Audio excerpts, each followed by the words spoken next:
Good morning, everybody. This is your Tuesday's English lesson, and today we're going to be learning all about the steps that the ancient Egyptians did to do the whole process of mummification. So our learning objective today is to understand the method of mummification. First of all, we're going to go through some of the slides, and I'm going to go through what each step entails. So the first thing that comes up is, what is a mummy? So have a quick think to yourself, what is a mummy? It's not somebody who makes your dinner and gets you in the bath. Well, that is your mummy, but not an ancient Egyptian mummy. A mummy is a body that has been preserved after death, and it could be a human or an animal.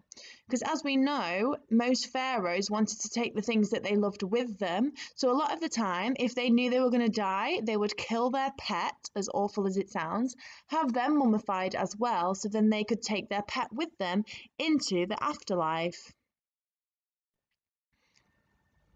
So, why did the Egyptians preserve bodies in the first place? The Egyptians believed that when they died, their souls left their bodies. After they were buried, their soul would return, and together they would live forever in the afterlife. Unless their body was preserved, it would be no good in the afterlife. So, in order for them to get there, they had to be mummified. They had to have their perfect body. So, it was so important for them for the mummification process to be just right. However, not everybody could afford to do it. It was really, really expensive.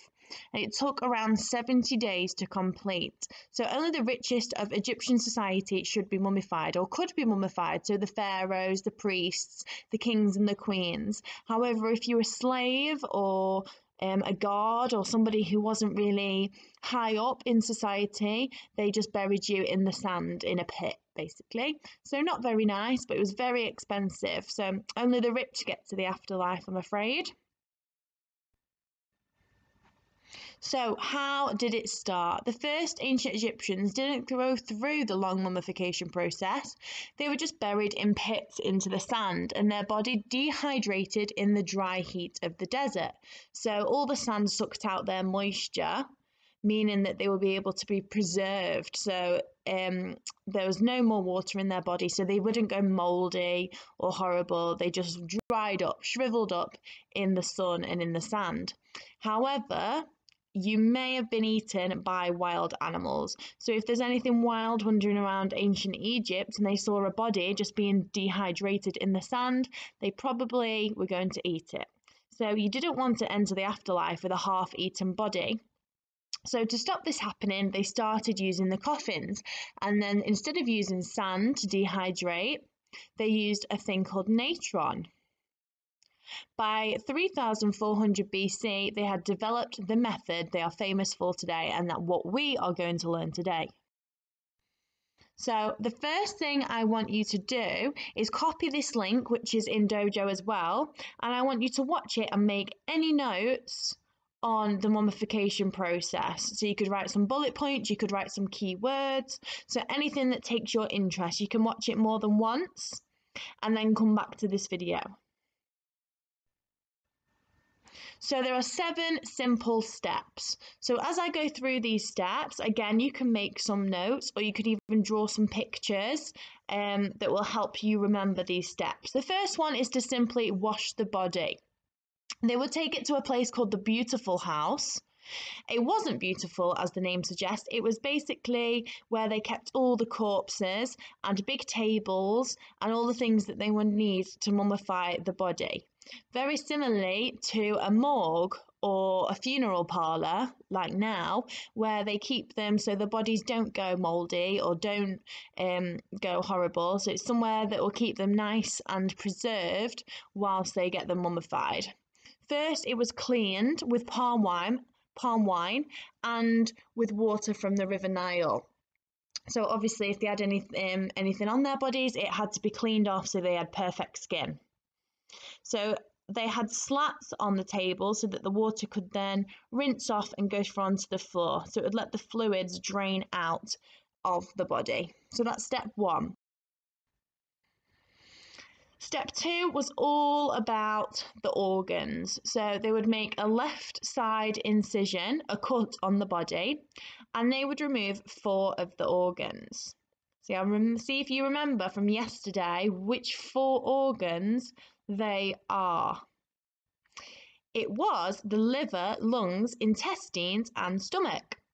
They were washed and they were put in some natron, which is a special salt that dries it out. They were wrapped in cloth and put in their corresponding canopic jars. Again, yesterday you learned about those canopic jars and which organ goes in which specialized jar. So see if you can think about which one they match to. The heart stayed in the body as it was responsible for intelligence and emotion, and they wanted that in the afterlife. However, the thing that they did not want was the brain. That's to check if you were correct. So Happy, which was the baboon, has the lungs.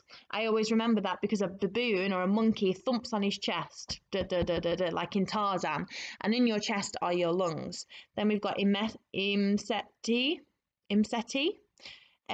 which is the person-shaped one. So it looks like a girl or a man.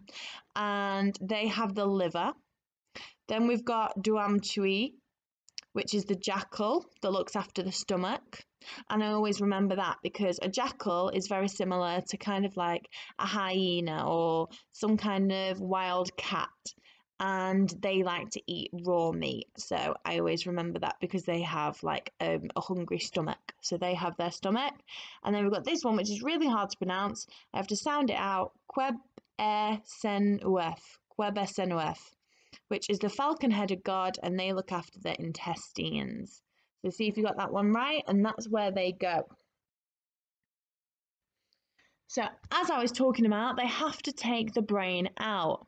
The brain wasn't thought to be as important, so they put a long hook through the nostril, and they'd wiggle it around, circle it around, which meant that they would pulp the brain, just like a NutriBullet. If you think about it in that way, it would pulp the brain into a liquid.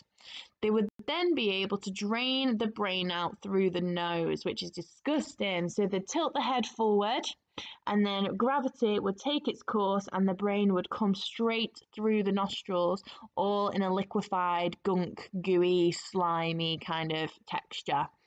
So that means they wouldn't have to cut out the brain, so they wouldn't have to make incisions into the skull because they wanted their body to be perfect. However, the brain, they just didn't think meant anything, which is really silly because without the brain, we wouldn't be thinking, we wouldn't be moving, we wouldn't be talking.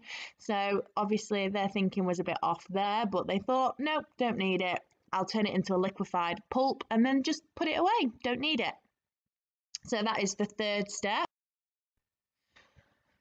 Our fourth step is all about preserving our body. So when the body was pretty much empty because all of those 4 lungs, 4 organs, the lungs, the liver, the intestine and the stomach had been taken out, you imagine that the body kind of droops a little bit because there's nothing in it to support it apart from your rib cage. So to make it full again, they would stuff it with sawdust, rags and leaves so it would keep its normal shape. So that was our next step. And after those had been removed, we put the body in a big coffin of natron, which is that special salt that dehydrates the body. As 75% of the body is water, it needs to be soaked out. So similarly, if mum or dad has ever dropped their phone in water, you put the water in something like salt or rice, and that then sucks out all of that water from the phone, leaving it dry on the inside. This is basically the same thing. They put the body in natron, it sucks out all the moisture from the body, leaving it really dry so it wouldn't rot. It absorbed the moisture, but it did take 40 to 50 days. So that body was in that natron coffin for just over a month, nearly 2 months. So it does take a while for it to happen. I think you should still be making notes as I'm talking. Again, you can pause the videos, you can copy keywords. We will be doing this later on, but just so you remember those key points.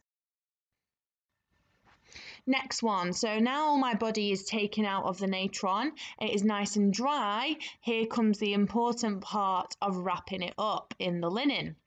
This is where it gets the actual mummy name from. We're mummying it up, which is what we know to look like. They're white and they're wrapped in linen.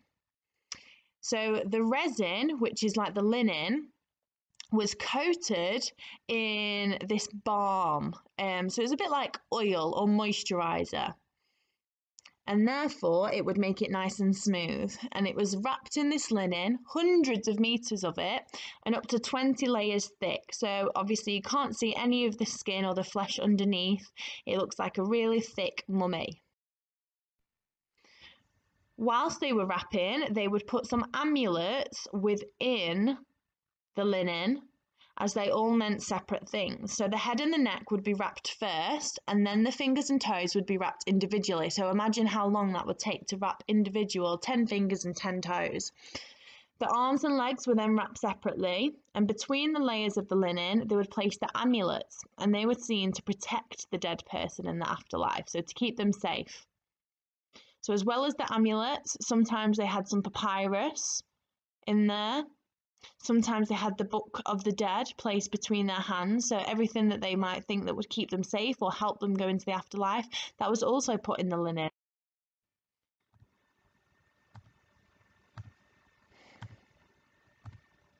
So we've got a few about what we know about where they go and what they mean. So we've got the Isis knot or the tayet, and it would go on the neck to protect the body. Then we've got the heart amulet, which would protect the heart, as we want to keep that nice and safe, ready to be weighed to go to the afterlife. Then we've got the scarab, which is on top of the abdomen, which is about where your ribs are. And it was a dung beetle, which represented the rebirth and the rising of the sun.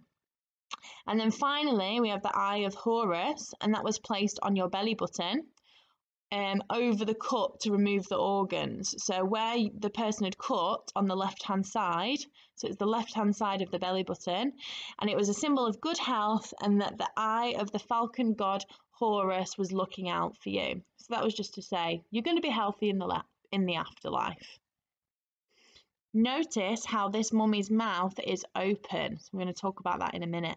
Doesn't look very nice, but just notice. So then we've got some extra facts. So whilst all this process was happening, the priest, which is the person who did the mummifications, they were wearing a mask of Anubis. And they would read out spells to ward off the evil spirits and help the journey to the afterlife. He was the jackal-headed god of the dead. So they would wear masks to make him look like the god of the dead to help them get the evil spirits away. So very superstitious to ensure that it was really nice and healthy and ready for the afterlife.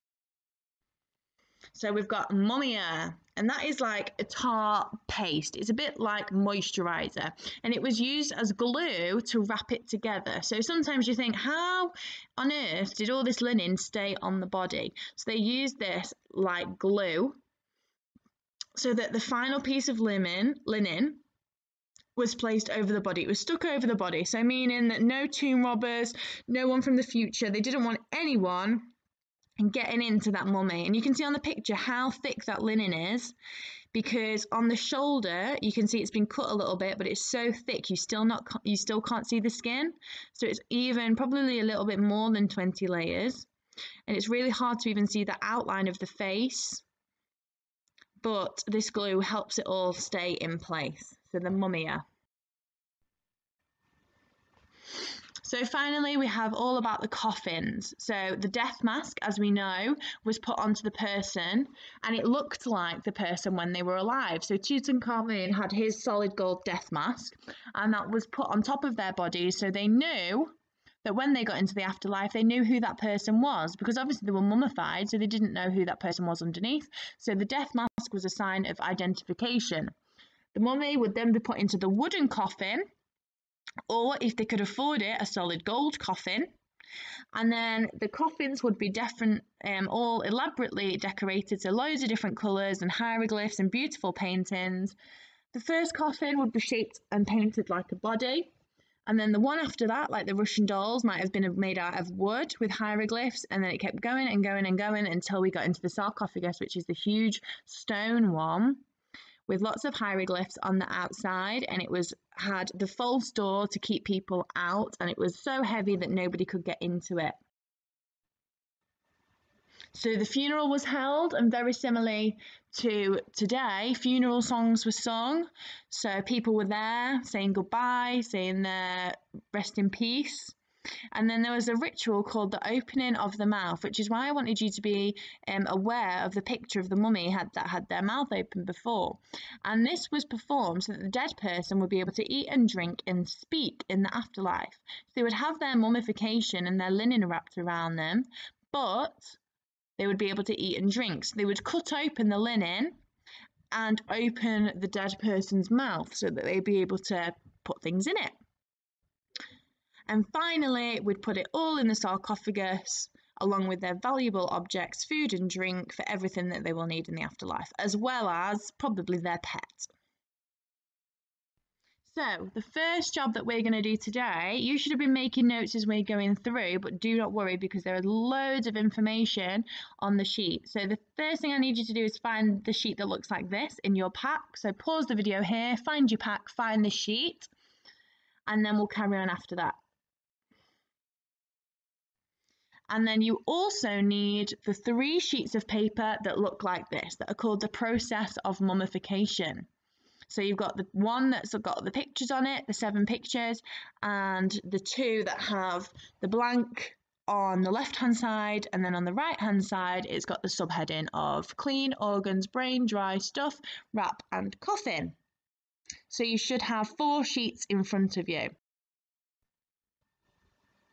Your task today is to use what we've learnt from the video, and from that mummification process sheet, you need to cut out the images, so the pictures that you can see in front of you, those 7 pictures. If you do not have scissors, you can draw them, and you need to place them in the parallel box to the correct word that matches that picture. So as you can see below, I've just picked out the bit that says brain. So the subheading is brain. I've stuck the picture on the left-hand side that goes with that subheading. So you can see it is the hook going through the brain. And then what I need you to do is do a little bit of information of things that you have learnt about that step. So the brain step talks about that it wasn't really that important. The long hook was gone up the nose. It would smash the brain to a pulp, and then they would drain the brain from their nose, and this would prevent the damage to the head or the skull. So I've got a picture, the subheading, and then the information as to why they did this step and how they did this step. So not that they just put the hook up their nose and that's the end of it. I needed to know why. So remember, we've got that cause and effect. And I need you to do this for all 7 steps, okay? Again, you can go through this video again, and this will help you with filling in it. Or you could look at the other sheet that's in front of you, which is all the different instructions that can help you, and you can steal some words from. Or hopefully you might remember some of the key things that I've told you as well. So that is your job today, is to summarize. You get that 3 pieces of paper, one of which is the images. Cut out those 7 images, match them to the word which is on the right hand side, and then in the right hand side box you need to write about what the picture is doing.